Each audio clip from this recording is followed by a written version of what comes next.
السلام عليكم ورحمة الله وبركاته. إن الحمد لله نحمده ونستعينه ونستغفره ونعوذ بالله من شرور أنفسنا ومن سيئات أعمالنا. من يهده الله فلا مضل له ومن يضلل فلا هادي له. أشهد أن لا إله إلا الله وحده لا شريك له وأشهد أن محمدا عبده ورسوله. يا أيها الذين آمنوا اتقوا الله حق تقاته ولا تموتن إلا وأنتم مسلمون.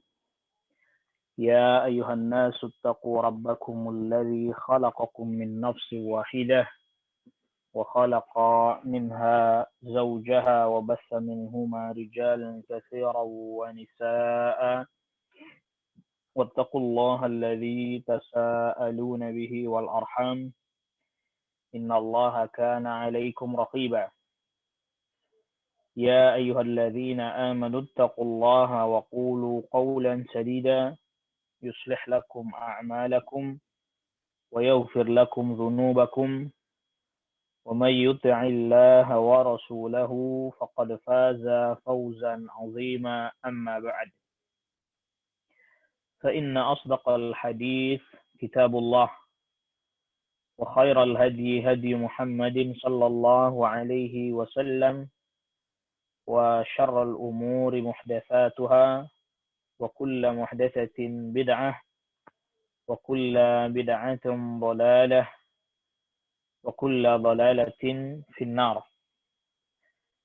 أيها الإخوة أعزكم الله. Pada pertemuan kita di kesempatan malam hari ini, pembahasan kita pada hadis-hadis di dalam kitab Umdatul Ahkam. Dan sekarang kita masuk pada babu Lailatul Qadar. Bab malam Qadar. Al-hadithu al-hadi ashar ba'd al-mi'atain.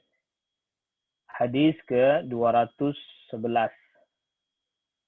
An Abdullah bin Umar radhiyallahu anhuma. Dari sahabat Abdullah ibn Umar radhiyallahu anhuma. Anna rajulan min ashabin nabi, anna rijalan min ashabin nabi sallallahu alaihi wasallam uru lailatul qadri fil manami fi sab'il awakhir. Anna rijalan, bahwa beberapa orang min ashabin nabi, dari sahabat nabi, uru diperlihatkan lailatul qadr, yaitu malam qadar, fil manami, di dalam mimpi, dalam tidur. Mereka bermimpi diperlihatkan malam lailatul qadar di dalam mimpi mereka, fi sab'il awakhir, di 7 hari yang terakhir. Faqala Rasulullah sallallahu alaihi wasallam, maka Rasul sallallahu alaihi wasallam bersabda, ara ru'yakum qad tawata'at fi sab'il awakhir. Saya melihat mimpi kalian bertepatan di 7 hari yang terakhir. Faman kana mutaharriha, faman kana mutaharriha, siapa orang yang dia dalam redaksi yang di dalam kitab ini faman kana minkum, faman kana minkum mutaharriha, siapa di antara kalian yang hendak memperhatikannya, falyataharraha, maka dia hendak memperhatikannya atau mencarinya fi sab'il awakhir, di 7 hari yang terakhir. Nah, nanti kita akan jelaskan apa maksudnya. Lalu hadis yang selanjutnya, al-hadis tsani ashar ba'da al-mi'atain, hadis ke-212, an Aisyah radhiyallahu anha, dari Ummul Mukminin Aisyah radhiyallahu anha, anna Rasulullah sallallahu alaihi wasallam qala, bahwa Rasul sallallahu alaihi wasallam bersabda, taharraw lailatul qadri fil witri minal ashril awakhir. taharrau, carilah, perhatikanlah Lailatul Qadar, malam qadar, fil witri minal ashril awakhiri, di malam yang ganjil dari 10 hari yang terakhir. Ya, yakni al-ashril awakhir maksudnya adalah al-layali al-ashril akhirah, yaitu 10 malam terakhir dari bulan Ramadan. Nah, makna yang terkandung di dalam dua hadis ini secara global, makna al-ijmali, yang pertama adalah Lailatul Qadar adalah malam yang mulia, malam yang agung. Di mana pada malam tersebut dilipat gandakan kebaikan, dihapuskan dosa-dosa, dan juga ditetapkan takdir. Ya, ditetapkan takdir dalam jangka 1 tahun. Fihi yufraku kullu amrin hakim. Fiha yufraku kullu amrin hakim. Pada malam tersebut ditetapkan segala perkara dengan penuh hikmah. Nah, ketika para sahabat mengetahui keutamaannya Lailatul Qadar ini, termasuk yang disebut dengan Ustaz Al-Qadar, ibadah dilipat gandakan menjadi lebih baik daripada 1000 bulan, maka para sahabat ketika mengetahui keutamaannya dan kedudukannya yang sangat besar sekali, maka mereka betul-betul ingin mengetahui kapan malam Lailatul Qadar. Tetapi tentu Allah Jalla wa'ala dengan hikmahnya dan rahmatnya terkait dengan hambanya, Allah Jalla wa'ala menyembunyikannya. Agar supaya orang betul-betul mencari kapan itu malam Qadar. Lantas memperbanyak ibadah ya pada malam-malam tersebut. Nah, para sahabat bermimpi ini, di hadis yang ke-211 tadi, para sahabat bermimpi melihat malam Qadar, dan mimpi mereka bertepatan, yaitu di 10 malam terakhir dari bulan Ramadan. Ya. Maka Nabi SAW katakan, saya dapati mimpi kalian bertepatan di 10 malam terakhir. Nah, adapun riwayat yang menyebutkan fi sab'il awakhiri, ya, riwayat yang menyebutkan di 7 malam yang terakhir, itu maksudnya ketika digabungkan dengan riwayat yang menyebutkan 10 malam yang terakhir, itu maknanya lebih lagi ya. Lebih lagi seseorang memperhatikannya di 7 yang terakhir. Ya, kalau di malam terakhir, yaitu dari tanggal 21 berarti, terlebih lagi ketika 7 hari yang terakhir, terlebih-lebih lagi. Dia harus lebih memperhatikannya lagi, lebih serius lagi. Nah, maka di sini menggabungkan antara dua riwayat, yang dimana pada riwayat pada hadis ke-211 menyebutkan cari di 7 hari terakhir. Lalu kemudian dari hadisnya Ummul Mukminin Aisyah radhiyallahu anha, cari di 10 malam yang terakhir. Ya, ini maknanya ketika digabungkan di 10 terakhir, terlebih lagi ketika di 7 hari yang terakhir. Ya, maka semestinya lebih intens lagi, lebih sungguh-sungguh lagi di 7 hari yang terakhir. Ya, di 10 terakhir, terlebih lagi di 7 hari terakhir. Maka tidak ada perselisihan dalam hal ini. Ya, terlebih lagi yang ganjil-ganjilnya. Ya, 21, 23, 25, 27, 29. Ya, terlebih lagi pada malam-malam ganjilnya. Ya, sebagaimana yang tadi kita sudah sebutkan. Jadi terlebih lagi di malam-malam yang ganjilnya. Jadi Nabi SAW katakan, aku ara ru'yakum qad tawata'at fil 'ashr. Saya dapati mimpi kalian bertepatan di 10 yang terakhir. Faman kana mutaharriyan, siapa orang yang betul-betul hendak memperhatikannya atau mencarinya, maka carilah falyataharraha fil 'ashril awakhir. Carilah di 10 malam yang terakhir. Yang tadi dalam riwayatnya Ummul Mukminin Aisyah radhiyallahu anha, taharrau lailatul qadri, perhatikanlah, carilah lailatul qadar fil witri, di yang ganjil-ganjil, minal ashril awakhiri, dari 10 malam yang terakhir. Nah, dan yang paling diharapkan itu terjadi pada malam Lailatul Qadar terjatuh pada malam 27, ya. Lebih diharapkan lagi. Bahkan sebagiannya para ulama tanpa lagi mengatakan mungkin atau arjaha, ya, sebagian mereka mengatakan memang di malam 27.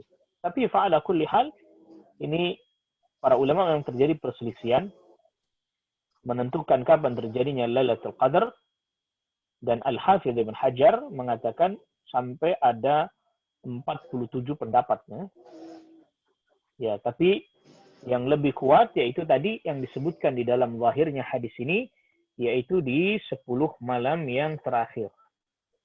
Ya, di 10 malam yang terakhir, terutama yang ganjil-ganjilnya.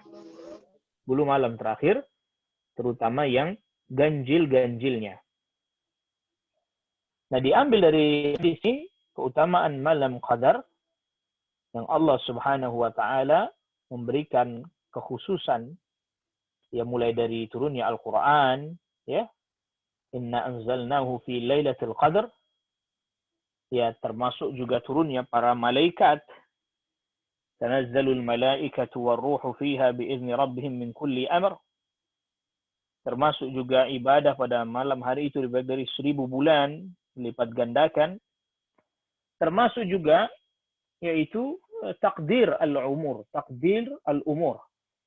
yaitu ditentukannya takdir manusia pada 1 tahun, ya, pada 1 tahun. Nah, ini sebagaimana yang Allah Subhanahu wa taala telah firmankan di dalam surah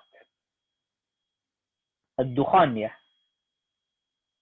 Ya, sebagaimana yang Allah Subhanahu wa taala firmankan terkait dengan masalah ditetapkannya takdir 1 tahun, Allah sebutkan di dalam surat Ad-Dukhan pada ayat yang keempat. Ya. Ya, jadi ayat ketiganya Allah Subhanahu wa taala berfirman dari surat Ad-Dukhan, Inna anzalnahu fi lailatin mubarakah, sesungguhnya kami turunkan Al-Qur'an pada malam yang penuh keberkahan. Inna kunna munzirin, sungguhnya kami memberi peringatan. Nah, dalam ayat keempatnya, fiha yufraqu kullu amrin hakim.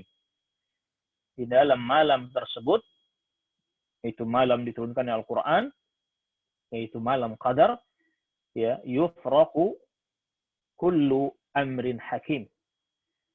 Ditetapkan, ditakdirkan segala sesuatu, segala urusan dengan penuh ketetapan dari Allah Subhanahu wa taala. Ya, di antara para ulama menafsirinya bahwa ditetapkan atau diberitahukan kepada para malaikat segala urusan dengan manusia berupa ajalnya, rezekinya dalam 1 tahun itu. Ya, dalam 1 tahun itu. Jadi ini yang di surat Ad-Dukhan menjadi dalil bahwa ketetapan 1 tahun. Nah, ini di antara keutamaan malam tersebut atau malam Qadar. Disebut malam Qadar karena Al-Qadar berarti kedudukan yang tinggi, kemuliaan, keagungan. Dan termasuk hikmahnya Allah dan rahmatnya Allah sembunyikan. Kapan persisnya? Agar supaya manusia bersungguh-sungguh dalam beribadah untuk mencari malam tersebut. Lalu dia pun beribadah pada malam-malam 10 hari terakhir. Kalau hanya misalnya dikasih langsung diberitahukan waktunya kapan, maka nanti mereka akan mengandalkan waktu itu saja sehingga ibadahnya hanya pada saat itu saja. Ya, ibadahnya hanya pada saat itu saja. Tetapi dengan disembunyikan, maka kemudian jadi apa? Jadi mereka banyak beribadah. Mereka jadi banyak beribadah, sehingga kemudian Allah Subhanahu wa taala jadikan pahalanya semakin berlimpah. Ketika bertepatan dengan malam Qadar, pahalanya jelas Allah lipat gandakan. Yang tidak bertepatan pun itu berarti dia apa? mendapatkan keutamaan yang begitu banyak, keutamaan yang begitu besar. Nah, lalu kemudian malam qadar di 10 hari terakhir bulan Ramadan itu jauh lebih kuat, terutama di malam ke-27. Dan para sahabat bermimpi, ini lalu kemudian mereka menyampaikan kepada Rasulullah Sallallahu Alaihi Wasallam, dan Rasulullah Sallallahu Alaihi Wasallam membenarkan. Ya, jadi pada masa Rasulullah Sallallahu Alaihi Wasallam, mimpi terkait dengan syariat, karena Rasul masih hidup, maka Rasulullah Sallallahu Alaihi Wasallam. Tetapi kalau di masa sekarang, ya siapa yang bisa menguatkan, siapa yang bisa membenarkan mimpi? Kalau di masa Rasul Sallallahu Alaihi Wasallam, ya karena Rasul Sallallahu Alaihi Wasallam masih hidup, maka Rasul yang menetapkan terkait dengan mimpi. Ya, adapun sekarang ya nggak ada yang bisa menetapkan hal itu, karena Rasul Sallallahu Alaihi Wasallam sudah wafat. Ya, Rasul Sallallahu Alaihi Wasallam sudah wafat. Maka siapalah yang bisa menetapkan terkait dengan syariat? Ya. Jadi kalau di masa Rasul Sallallahu Alaihi Wasallam ketika beliau masih hidup, maka terkait dengan mimpi-mimpi para sahabat bertanya kepada Rasul Sallallahu Alaihi Wasallam, lalu Rasul Sallallahu Alaihi Wasallam yang menetapkan. Memang beliau Sallallahu Alaihi Wasallam yang diberikan kewenangan oleh Allah Rabbul Alamin untuk menetapkan aturan-aturan syariat. Nah, lalu kemudian selanjutnya anjuran untuk meraih malam qadar. Anjuran untuk meraih malam qadar. Berkata Syekhul Islam Ibn Taimiyah, adapun 10 hari terakhir di malam-malam bulan Ramadan, maka itu jauh lebih utama kalau dikaitkan dengan malam. Tetapi kalau siang hari, maka 10 hari di bulan Dzulhijjah lebih utama daripada 10 hari di bulan Ramadan di waktu siangnya.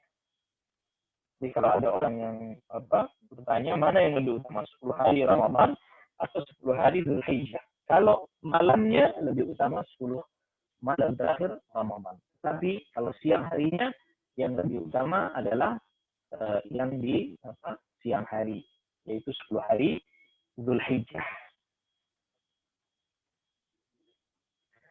Lantas kemudian hadis yang selanjutnya,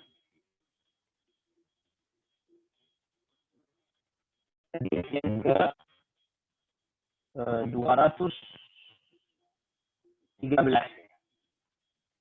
Hadis ke 213.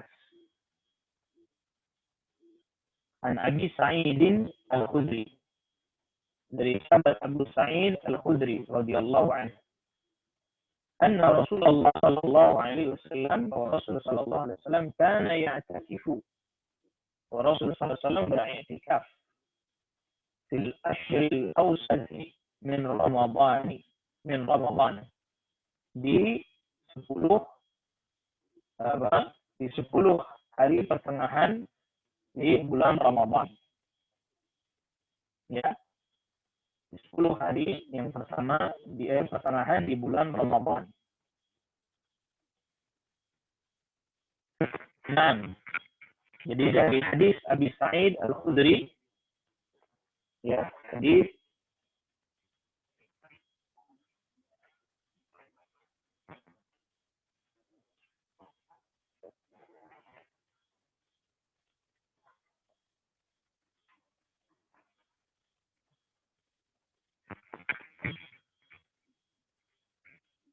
dari hadis sahabat Abi Sa'id Al-Khudri radhiyallahu anhu.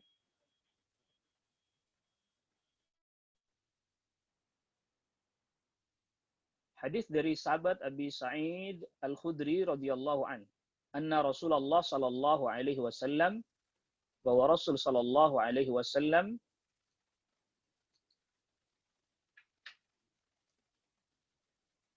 bahwa Rasulullah sallallahu alaihi wasallam ya'taqifu, beriktikaf fil ashril awsati, ya, di 10 hari pertengahan.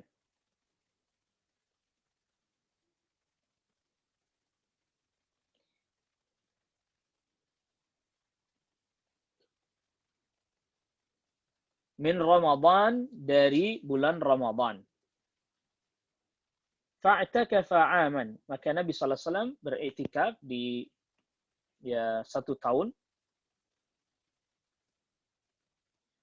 Hatta idza kanat lailatu 21, apabila masuk hari 21, wa hiya al-lailatu allati yakhruju min sabihatiha, yaitu malam yang di mana Nabi sallallahu alaihi wasallam keluar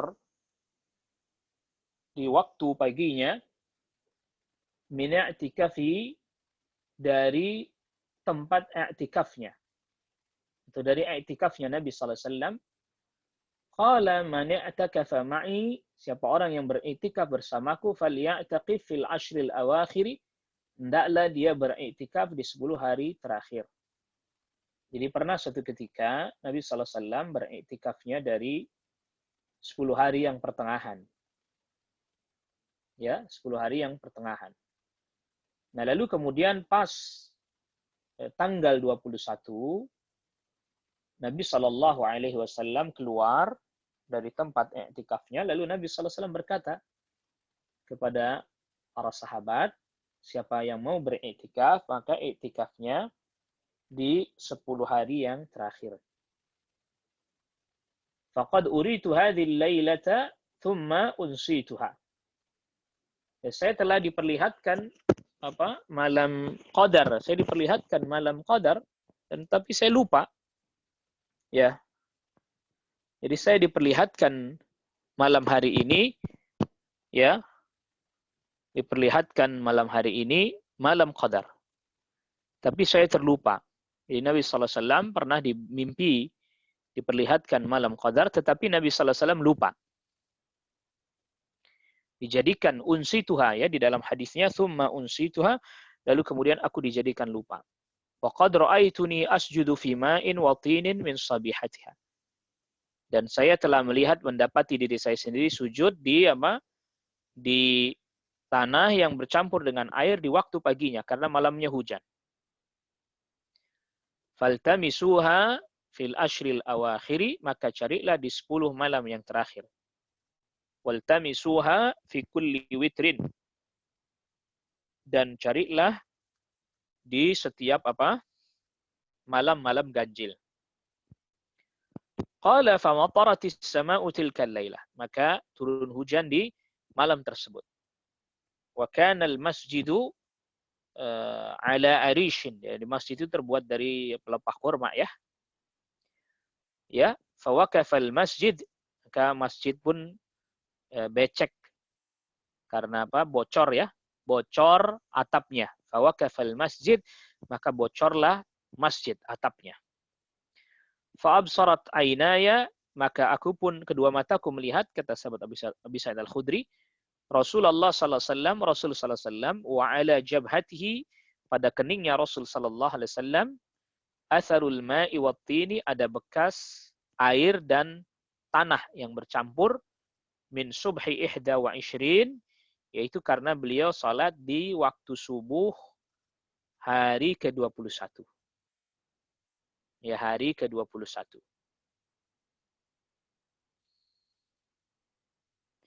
Jadi di dalam hadis ini Nabi sallallahu alaihi wasallam beriktikaf mulai dari 10 atau dari pertengahan bulan Ramadan. Berharap mencari Lailatul Qadar. Maka ketika Nabi sallallahu alaihi wasallam beriktikaf, maka Nabi pada malam 21-nya, Nabi sallallahu alaihi wasallam biasanya ini keluar untuk iktikaf. Maka kemudian Nabi sallallahu alaihi wasallam diberitakan oleh Allah bahwa ini di 10 terakhir, tetapi harinya persisnya pernah diberitakan, Nabi lupa. Maka Nabi sallallahu alaihi wasallam beritahukan, siapa orang yang beriktikaf bersamaku dari pertengahan Ramadan, 10 pertengahan, maka lanjutkan iktikafnya di 10 hari terakhir.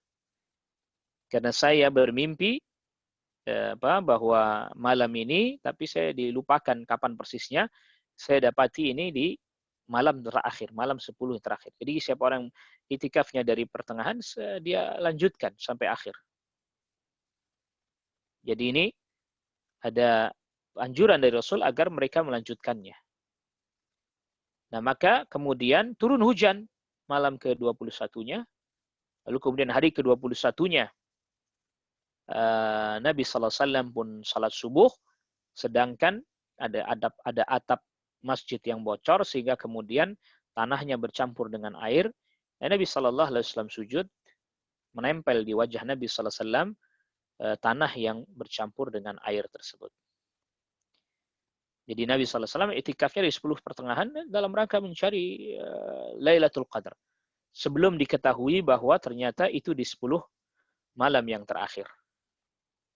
Maka ini hadis menjadi dalil bagi para ulama yang mengatakan bahwa Lailatul Qadar itu di 10 malam terakhir. Karena Nabi sallallahu alaihi wasallam cari dari tengah, ternyata didapatinya di 10 malam yang terakhir, terlebih lagi yang ganjil-ganjil.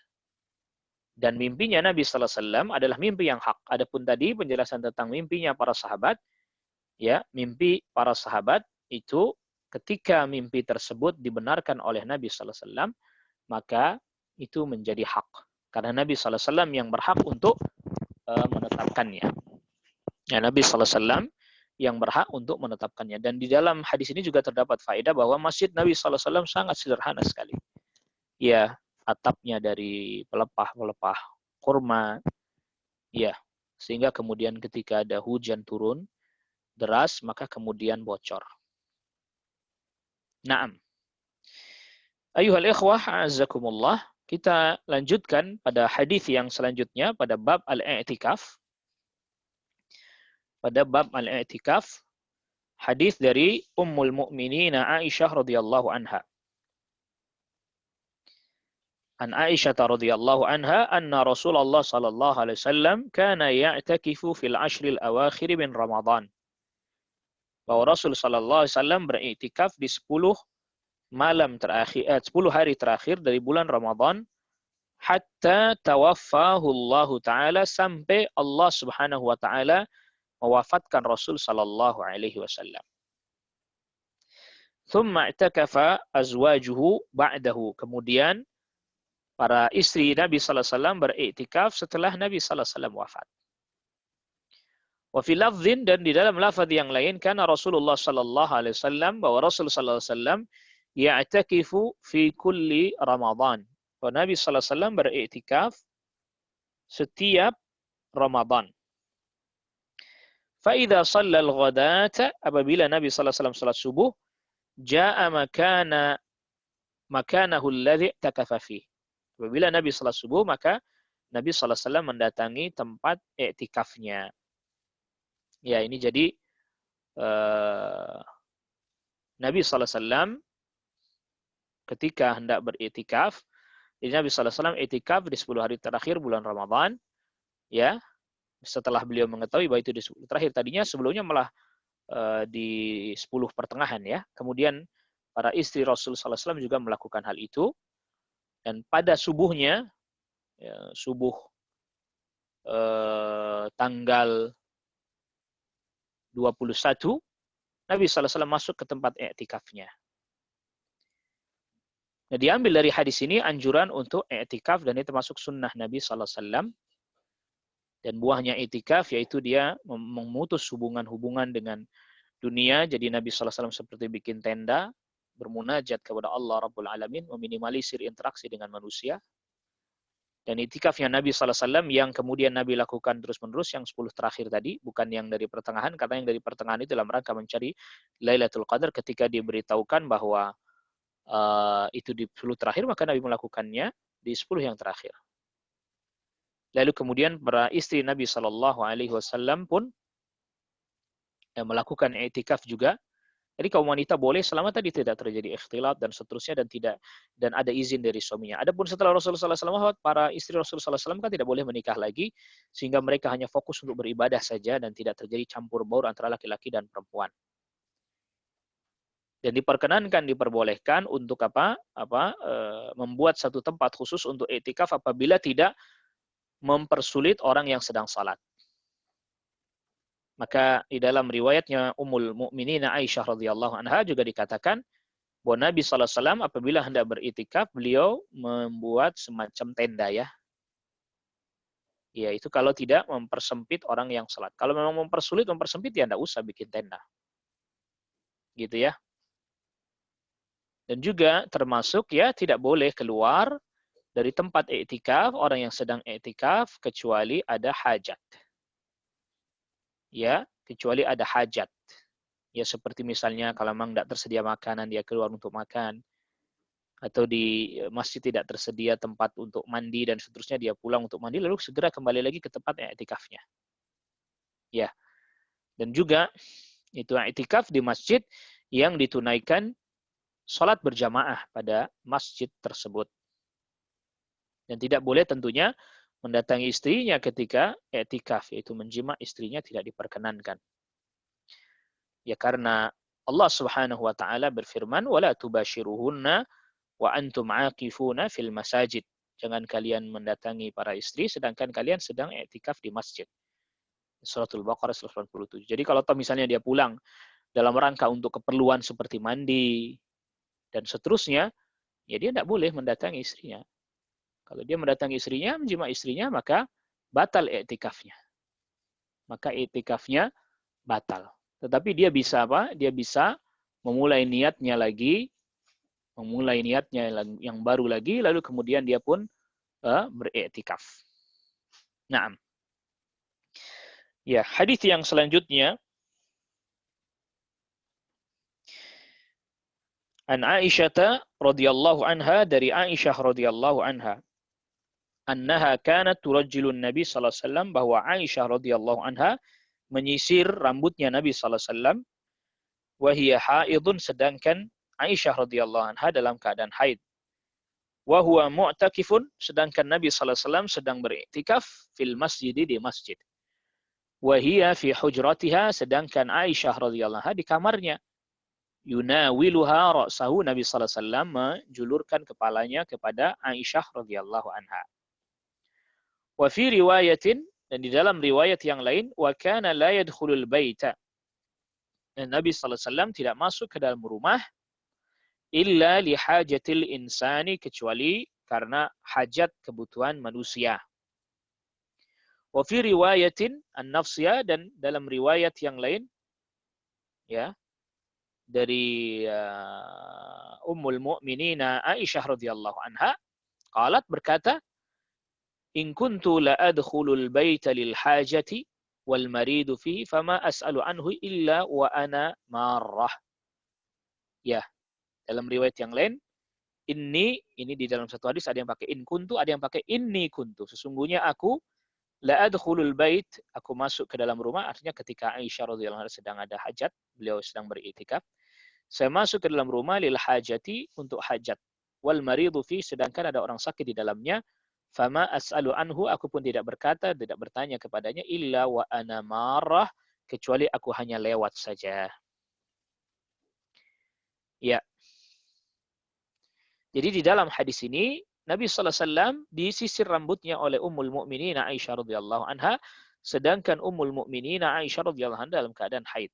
Ini berarti bahwa boleh ia berinteraksi dengan wanita yang sedang haid. Tidak seperti orang-orang Yahudi yang sampai mereka sangat keras mensikapi wanita yang sedang haid sehingga dijadikan rumah atau tenda di luar rumah dan tidak boleh berinteraksi sama sekali dengannya. Dan juga pertengahan di antara orang Nasara, mereka orang Nasara yang justru sebaliknya. Mereka jadikan wanita haid seperti yang tidak haid, jadi boleh didatangi sebagaimana dijima, ini tidak diperkenankan. Adapun agama Islam, wanita haid tetap boleh berinteraksi dengannya, seperti tadi Aisyah radhiyallahu anha menyisir rambutnya Nabi sallallahu alaihi wasallam, tetapi menjimanya tetap tidak diperkenankan. Nah, adapun Ummul Mukminin Aisyah radhiyallahu anha menyisir rambutnya Nabi sallallahu alaihi wasallam, sedangkan Nabi sedang beriktikaf, ya. Lalu Nabi sallallahu alaihi wasallam julurkan kepalanya, disisir oleh Ummul Mukminin Aisyah radhiyallahu anha, dia diperbolehkan. Ya, ini diperbolehkan. Maka Ummul Mukminin Aisyah radhiyallahu anha pun menceritakan kalau lagi i'tikaf, terus kemudian ada keperluan pulang ke rumah beliau pun tidak melakukan apa-apa. Bahkan sampai ada orang yang sakit pun nggak diajak ngobrol. Ya kecuali betul-betul sangat membatasi diri lah ya. Membatasi diri i'tikaf, membatasi diri dari interaksi dengan orang-orang yang ada di sekelilingnya. Jadi kalau i'tikaf, misalnya seorang suami ya, disisiri rambutnya oleh istrinya dan seterusnya boleh. Dan boleh juga wanita yang haid menyentuh tubuh suaminya. Boleh. Dan itikafnya Nabi di masjid. Jadi makanya Nabi SAW julurkan kepalanya. Dan tidak keluar orang yang sedang iktikaf dari masjid kecuali karena ada hajat kebutuhan-kebutuhan yang dia tidak bisa dapati hal itu di masjid. Dan mengeluarkan anggota tubuh dari masjid tidak membatalkan iktikaf. Seperti tadi yang Nabi SAW melakukan. Ya. Nah juga bahkan dari hadis ini, para ulama katakan ini wanita yang haid tidak diam di masjid. Tidak diam di masjid. Dan siapa orang yang sedang iktikaf, dia butuh untuk keluar karena kebutuhannya, nanti setelah itu dia segera masuk ke masjid lagi. Ya. Lalu kemudian hadis yang selanjutnya dari Umar bin Khattab radhiyallahu anhu qal, qultu, aku berkata, kata Umar bin Khattab radhiyallahu anhu, ya Rasulullah, inni kuntu nadhartu fil jahiliyati an a'takifa lailatan. Aku berkata, wahai Rasulullah, sesungguhnya aku bernazar di masa jahiliyah, aku hendak beritikaf satu malam. Wa fi riwayatin yauman, dalam riwayat yang lain satu hari. Fil masjidil harami, di masjidil haram. Qala Nabi SAW sabdakan, fa'aufi binadhrika, maka penuhilah nazarmu. Walam yadhkur ba'dur ruwat, sebagian perawi tidak menyebutkan yauman wala laylah. Tidak menyebutkan yauman, satu hari, wala laylah, satu malam, tidak. Di dalam hadis ini, sahabat Umar bin Khattab radhiyallahu di masa jahiliyah dahulu pernah bernazar hendak beriktikaf. Satu hari atau satu malam di Masjidil Haram. Maka Nabi SAW Nabi SAW ditanya oleh sahabat Umar bin Khattab tentang hal ini. Maka Nabi SAW perintahkan untuk memenuhi nazar. Ya, memenuhi nazar. Jadi wajibnya memenuhi nazar di sini walaupun dalam keadaan nazarnya ketika disampaikan oleh sahabat Umar dalam keadaan waktu masih kufur.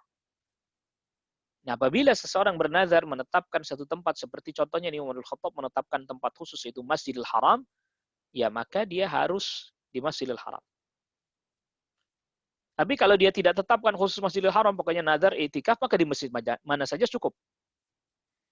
Tapi kalau sudah dia ta'in, artinya dia tetapkan bahwa tempatnya di Masjidil Haram, ya harus ditunaikan di Masjidil Haram. Ya. Jadi kalau tidak ditetapkan di Masjidil Haram, maka di masjid mana saja cukup. Tapi karena berhubung sahabat Umar bin Khattab menetapkan di Masjidil Haram, maka ya harus di situ. Nazar ya, nazar ini. Beda kalau orang azam, saya nanti kalau itikaf, saya mau itikafnya di masjid. Misalnya ya, di Masjid Istiqlal gitu. Tapi bukan nazar. Ya kemudian, nggak jadi ya nggak apa-apa. Ya tidak jadi ya nggak apa-apa. Di masjid yang lain nggak apa-apa. Tapi kalau nazar dia tentukan tempatnya, ya maka harus di situ. Nah, sebagian para ulama yang tadi yang dalam riwayat yang tidak menyebutkan yauman walailah, ini berarti apabila ada orang bernazar, saya mau itikaf misalnya. Maka cukup baginya iktikaf satu hari satu malam saja, nazarnya sudah lepas. Jadi dia nggak mengatakan saya mau itikaf sehari semalam, enggak. Tapi dia mengatakan saya nazar mau itikaf. Maka dia iktikaf dengan apa? Dengan satu hari saja atau satu malam saja, maka itu sudah cukup disebut sebagai i'tikaf. Lantas kemudian hadis yang ke-217 dari Safiyah binti Huyayyin. Ini Safiyah binti Huyayyin, salah satu istri Rasul sallallahu alaihi wasallam. Ya, yaitu anaknya Huyayyun bin Akhtab yang dinikahi oleh Nabi sallallahu alaihi wasallam ya setelah ayahnya wafat, setelah suaminya juga wafat, dan beliau ini termasuk wanita Yahudi, anaknya tokoh dari Bani Nadir ya. Anak dari tokoh Yahudi Bani Nadir. Lalu kemudian setelah perang itu dinikahi oleh Rasul sallallahu alaihi wasallam yang lantas kemudian masuk Islam. Qalat, berkata Safiyah binti Huyayyin, kana Rasulullah sallallahu alaihi wasallam mu'takifan fil masjid. Rasul sallallahu alaihi wasallam sedang i'tikaf di masjid. Fa'ataituhu azuruhu, aku datangi beliau, menziarahi beliau, lailan, di malam hari, fahaddatsu, maka saya pun berbincang dengan beliau. Ngobrol. Di masjid ngobrol. Thumma qumtu li'anqaliba. Lalu kemudian saya bangkit untuk pulang. Faqama ma'i liyaqlibani. Maka Nabi SAW pun bangkit bersamaku untuk mengembalikan aku. Wa kana maskanuha fi dari Usamah bin Zaid. Tempat tinggalnya adalah di rumahnya Usamah bin Zaid. Jadi itu rumah didiami oleh Safiyah. Yang lalu kemudian akhirnya nanti rumah itu ya jadi miliknya Usamah bin Zaid. Makanya disebut rumahnya Usamah bin Zaid. Famarra rajulani minal ansar. Tiba-tiba ada dua orang laki-laki dari Ansar lewat. Falamma ra'a ya Rasulullah sallallahu alaihi wasallam, ketika keduanya melihat Rasul sallallahu alaihi wasallam, asra'a fil masyi. Keduanya jalannya cepat. Faqala, maka Rasul sallallahu alaihi wasallam bersabda, ala rislikuma. Ya, pelan-pelan kalian berdua. Innaha Safiyatu bintu Huyayyin. Sesungguhnya wanita yang bersama saya ini adalah Safiyah bintu Huyayyin, istri saya. Faqala subhanallah, maha suci Allah. Ya Rasulullah, wahai Rasulullah. Jadi maksudnya mereka berdua, saya nggak sangka buruk, kami nggak bersangka buruk kok Rasul gitu ya. Maha suci Allah, wahai Rasulullah, kami nggak bersangka buruk kok kepada Anda. Faqala inna syaitan, maka Nabi SAW bersabda, inna syaitana, sesungguhnya syaitan yajri min ibni Adam, mengalir dari tubuhnya anak Adam, majrad dam, sebagaimana mengalirnya darah. Wa inni khiftu ay yaqdhifa fi qulubikuma syarra, dan sesungguhnya aku khawatir syaitan memunculkan dalam hati kalian keburukan. Au qala syai'an, atau sesuatu. Wa fi riwayatin, dan di dalam riwayat yang lain, annaha ja'at tazuruhu, bahwa Safiyah radhiyallahu anha datang mengunjungi Nabi sallallahu alaihi wasallam fi i'tikafi, ketika Nabi beriktikaf, fil masjid, di masjid, fil ashril awakhiri min Ramadana, di 10 hari terakhir bulan Ramadan. Fa tahaddathat anhu sa'atan, dan Nabi pun Safiyah pun berbincang dengan Nabi sallallahu alaihi wasallam, ya, sa'atan itu maksudnya ya beberapa saat ya. Thumma qamat tanqalibu, maka kemudian Safiyah bangkit, tanqalibu, pulang. Faqama Nabi ma'aha yaqlibuha. Nabi sallallahu alaihi wasallam hendak mengembalikan Safiyah juga, artinya mengantarkannya ya. Ya, agar mengembalikan, mengantarnya. Hatta idza balagha babal masjid, sehingga ketika sampai di pintu masjid, inda babi Ummi Salamah, yaitu di pintu Ummu Salamah, ini maksudnya pintu yang di mana itu bertepatan dengan pintu kamarnya Ummu Salamah. Thumma dzakara bima'nahu, kemudian menyebutkannya dengan makna seperti hadis yang di atas itu. Datang dua orang, lalu kemudian sahabat Ansar lalu lihat itu buru-buru, lalu Nabi pun mengatakan pelan-pelan saja, ini adalah Safiyah, istri saya. Nabi SAW sedang beriktikaf di 10 malam terakhir, lalu kemudian datang Ummul Mukminin Safiyah mengunjungi Nabi SAW, berbincang, kemudian pulang. Ya, Nabi SAW tetap mau diajak berbincang. Jadi artinya pada dasarnya berbincang-bincang ketika orang sedang iktikaf boleh. Ya, berbincang-bincang boleh. Dan itu tidak membatalkannya. Sekedarnya bincang-bincang diperkenankan. Nah, di dalam hadis ini ada beberapa faedah, di antaranya dianjurkan beriktikaf di 10 hari Ramadan, 10 hari terakhir bulan Ramadan, dan berbincang-bincang boleh, nggak masalah. Ya, seperti berbincang antara satu anggota dengan yang, tapi tidak lantas kemudian menjadikan kebanyakan aktivitasnya ketika iktikaf adalah ngobrol dan berbincang-bincang. Dan Nabi SAW bersikap tetap menyambut Safiyah, berbincang dengannya, dan seterusnya. Ini menunjukkan kemuliaan akhlaknya Nabi Shallallahu Alaihi Wasallam. Dan di dalam hadis ini juga terdapat faedah bahwa hendaknya seseorang menghilangkan sebab-sebab munculnya prasangka buruk. Jadi ketika Nabi SAW bersama dengan Safiyah, kan mereka nggak tahu kalau itu Safiyah karena pakai hijab tertutup. Nabi SAW jelaskan bahwa ini Safiyah agar mereka tidak menyangka yang tidak-tidak. Ya, menyangka yang buruk-buruk kepada Nabi SAW. Maka kata mereka ketika diberitahukan itu, ini Safiyah, kata mereka, subhanallah. Ya Rasulullah, Maha suci Allah, wahai Rasulullah. Kami tidak mungkin berprasangka buruk kepada Anda, wahai Rasul. Bagaimana kemudian Anda kok mengira bahwa kami berprasangka buruk kepada Anda? Lalu Nabi SAW jelaskan bahwa syaitan bisa saja memunculkan keburukan dalam hati kita. Inna syaitana yajri min ibni Adam majrad dam. Syaitan mengalir pada tubuhnya anak Adam seperti mengalirnya darah.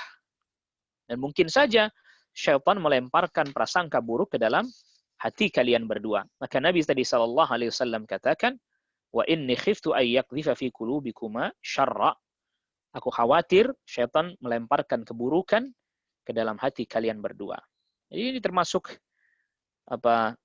perhatian Nabi sallallahu alaihi wasallam kepada umatnya agar supaya mereka tidak jatuh kepada keburukan-keburukan. Makanya di sini ya harus dipertegas dulu. Hal-hal yang masih samar harus dipertegas. Jangan sampai kemudian orang berpotensi menuduh yang enggak-enggak. Ini istri. Maka Nabi SAW katakan, ini istri. Nah, di dalamnya juga terdapat bolehnya suami berduaan dengan istrinya ketika itikaf, berbincang, dan seterusnya selama tadi ya tidak melakukan jima dan seterusnya tidak. Dan di dalam hadis ini juga berkata Imam Ibnu Daqiqil Aid bahwa ini dalil, hadis ini menjadi dalil bahwa syaitan itu seringkali menyerang hati kita. Ya.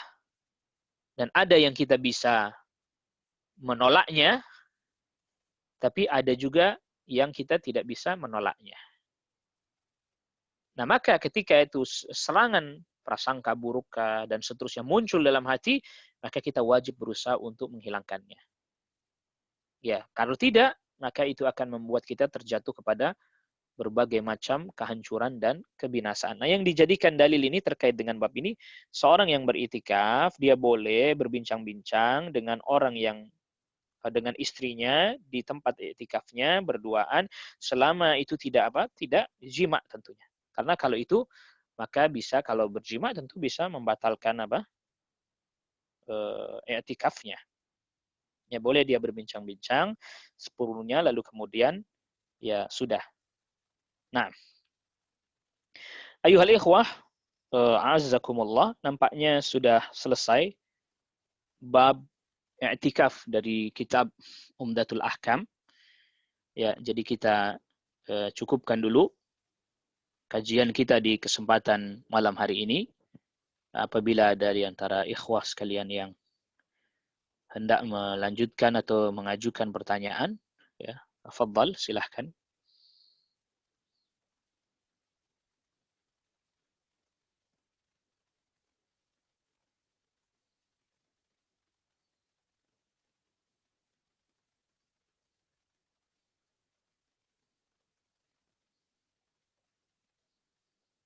Assalamualaikum warahmatullahi wabarakatuh. Waalaikumsalam warahmatullahi wabarakatuh. Semoga Allah senantiasa menjaga kita semua dalam manhaj yang hak, melindungi kita dari bahaya wabah COVID dan melimpahkan kita semua dengan barokah rezekinya. Amin. Ustaz, ada pertanyaan titipan dari istri saya ini. Menurut Ad-Dukhan tadi, rezeki nasib selama setahun ditentukan di malam Lailatul Qadar. Bagaimana relasinya terhadap ibadah kita di malam tersebut? Apakah makin banyak ibadah makin baik nasibnya, ataukah tidak ada relasinya antara penentuan nasib dengan ibadah-ibadah kita di malam tersebut? Syukran. Jazakumullah khaira wa barakallahu fikum Ustaz wa fikum barakallah. Naam.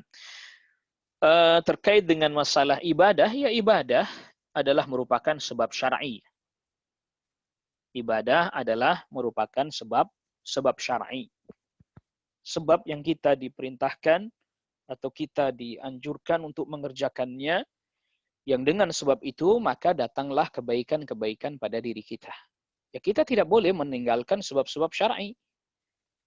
Ya, kita apa? Kita diperintahkan untuk mengambil sebab-sebab syar'i. Jadi bersungguh-sungguh dalam beribadah, termasuk bersungguh-sungguh dalam berdoa kepada Allah Subhanahu wa taala, ini merupakan sebab-sebab syar'i. Jadi bukan berarti ya karena udah ditetapkan ya udahlah enggak usah ibadah, ya udahlah enggak usah doa saja, tidak. Karena kita tetap juga diperintahkan untuk menempuh sebab-sebab apa? Sebab-sebab syar'i. Wallahu taala ala wa alam. Jadi tetap bersungguh-sungguh dalam berdoa dan meminta kepada Allah Subhanahu wa taala. Ya walaupun sudah ditetapkan kan kita juga tidak tahu ditetapkan untuk kita seperti apa, bagaimana detailnya, rincinya. Dan ini yang disebut dengan takdir hauli, yaitu ketetapan Allah dalam satu tahun. Jadi begini, perhatikan ayuhal ikhwah a'azzakumullah. Ada yang disebut dengan diistilahkan oleh para ulama dengan takdir amun kulliyun, yaitu takdir yang menyeluruh. Yaitu yang Allah Subhanahu wa taala telah tetapkan di Lauhil Mahfuz. Itu menyeluruh. Ya, semuanya sudah. Kataballahu maqadir al-khalaiqi qabla yakhluqas samawati wal arda bi 50,000 sanah. Allah telah catat takdir seluruh makhluk 50.000 tahun sebelum Allah ciptakan langit dan bumi. Itu di Lauhil Mahfuz sudah. Nah, nanti Allah Subhanahu wa taala beritahukan ini kepada malaikat. Pada malaikat. Ya, jadi malaikat ini tidak diberitahukan secara keseluruhan langsung. Ya, kecuali ada yang langsung tapi masih global, ada yang detail-detail rinci-rinci. Contohnya ketika di rahim ya ditetapkan takdirnya.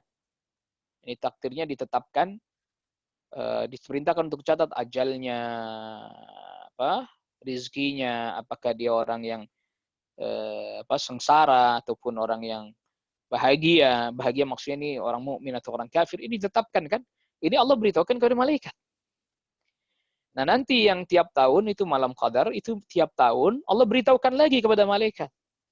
Nih, yang akan begini-begini di tahun ini nih si fulan gitu. Ya begitu ya. Jadi bukan berarti malam qadar Allah baru tetapkan di Lauhul Mahfuz, itu sudah tuntas, sudah selesai semuanya itu. Jadi diberitahukan lagi kepada para malaikat. Nah, termasuk nanti yang diperintahkan untuk diganti, dihapus itu yang ada pada catatan malaikat, bukan yang di Lauhul Mahfuz. Yang di Lauhul Mahfuz sudah. Semuanya detail rinci ada. Naam. Iktikaf 1 jam di masjid tiap malam 10 terakhir. Apakah dihitung iktikaf? Nah, terkait dengan batas minimal. Ya, batas minimal iktikaf, para ulama berselisih dalam masalah ini. Tadi ada di antara mereka yang mengatakan, berdasarkan hadis yang kita sebutkan tentang sahabat Umar, minimalnya 1 malam. Di malam saja dia iktikaf boleh. Ada lagi yang mengatakan minimalnya sehari semalam. Ada lagi yang menyebutkan tidak ada batas minimalnya. Wallahu alam dalam hal ini yang lebih kuat, yang lebih rajih. Wallahu alam tidak ada batas minimalnya. Ya, tidak ada batas minimalnya. Kalau dia memang mampunya hanya sebentar, ya tafadhal. Ma la yudraku kullu la yutraku kullu. Ada satu kaidah di para ulama katakan yang tidak bisa diraih seluruhnya, ya tidak ditinggalkan seluruhnya. Assalamualaikum warahmatullahi wabarakatuh. Bolehkah istri yang sedang haid ikut beriktikaf? Karena pernah ada yang mengatakan membolehkan. Jazakallah khairan. Biar ana tidak ada rasa keraguan. Afan. Ya, waalaikumsalam warahmatullahi wabarakatuh. Ini termasuk permasalahan yang diperselisihkan di antara para ulama juga ya. Wanita yang haid bolehkah diam di masjid? Ya, iktikaf itu kan berdiam di masjid. Penulis kitab Taisir Al-Alam Syarah Umdatul Ahkam ya, beliau Syekh Abdullah Al-Bassam lebih memilih nggak boleh, ya lebih memilih tidak boleh. Alasannya tadi hadisnya Ummul Mukminin Aisyah radhiyallahu anha. Aisyah radhiyallahu anha sedang haid, dia di rumah, dia tidak di masjid. Maka itu dijadikan dalil oleh sebagian para ulama bahwa wanita yang haid tidak boleh di masjid. Namun memang ada sebagian para ulama yang lain yang mengatakan tidak ada larangan wanita yang haid di masjid. Tidak ada dalil yang tegas melarang itu.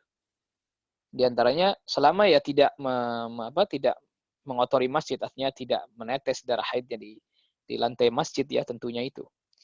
Maka kalau saya tidak salah ingat, Syekh Mustafa Al-Adawi ya di dalam kitabnya Jami' Ahkamin Nisa, jadi kumpulan hukum-hukum terkait dengan khusus kaum wanita, beliau menyatakan bahwa tidak ada dalil khusus yang menyatakan dengan tegas melarang kaum wanita untuk di dalam masjid. Jadi fa'ala kulli hal, masalah ini masalah yang diperselisihkan di antara para ulama. Nah, Ustaz, bagaimana itikaf di tengah pandemi seperti saat ini? Ya, tentunya tidak itikaf ya. Kan itu disunnah. Ya kalau kita salat Jumat saja tidak, salat berjamaah saja tidak, apalagi itikaf. Tetapi mudah-mudahan Allah Subhanahu wa taala memberikan kita pahala iktikaf walaupun kita tidak beriktikaf di masjid. Karena bukan karena kita tidak mau, tetapi karena ada satu hal atau ada uzur yang kita tidak bisa melakukannya. Ya bukan karena tidak mau, tetapi karena memang ada satu hal yang menyebabkan kita tidak bisa untuk menunaikan ibadah ini. Bukan karena kita tidak mau, ya, tetapi karena memang kita tidak bisa melakukannya karena sebab pandemi sekarang ini. Nah, jadi semoga Allah Rabbul Alamin tetap mencatat bagi kita ibadah-ibadah yang biasa kita lakukan ketika tidak sedang pandemi. Seperti berjamaah, tarawih, gitu ya. Walaupun kita tidak bisa melakukannya bukan karena kita tidak mau, tetapi karena sebab ada apa? Ada uzur, yaitu pandemi seperti sekarang ini. Jadi semoga Allah Rabbul Alamin tetap mencatat bagi kita ibadah kita, walaupun tidak sempat kita kerjakan, bukan karena kita tidak mau, tapi karena ada uzur-uzur seperti pandemi sekarang ini. Wallahu ta'ala a'la wa a'lam. Naam, ayuhal ikhwah, a'azzakumullah, ini yang bisa kita bahas ya pada kesempatan di malam hari ini. Dan kita cukupkan kajian kita di kesempatan kali ini. Wassallallahu ala nabiyina Muhammadin wa alihi wa sahbihi wa sallama tasliman katsira. Subhanakallahumma bihamdik, asyhadu an la ilaha illa anta astaghfiruka wa atubu ilaik. Assalamualaikum warahmatullahi wabarakatuh.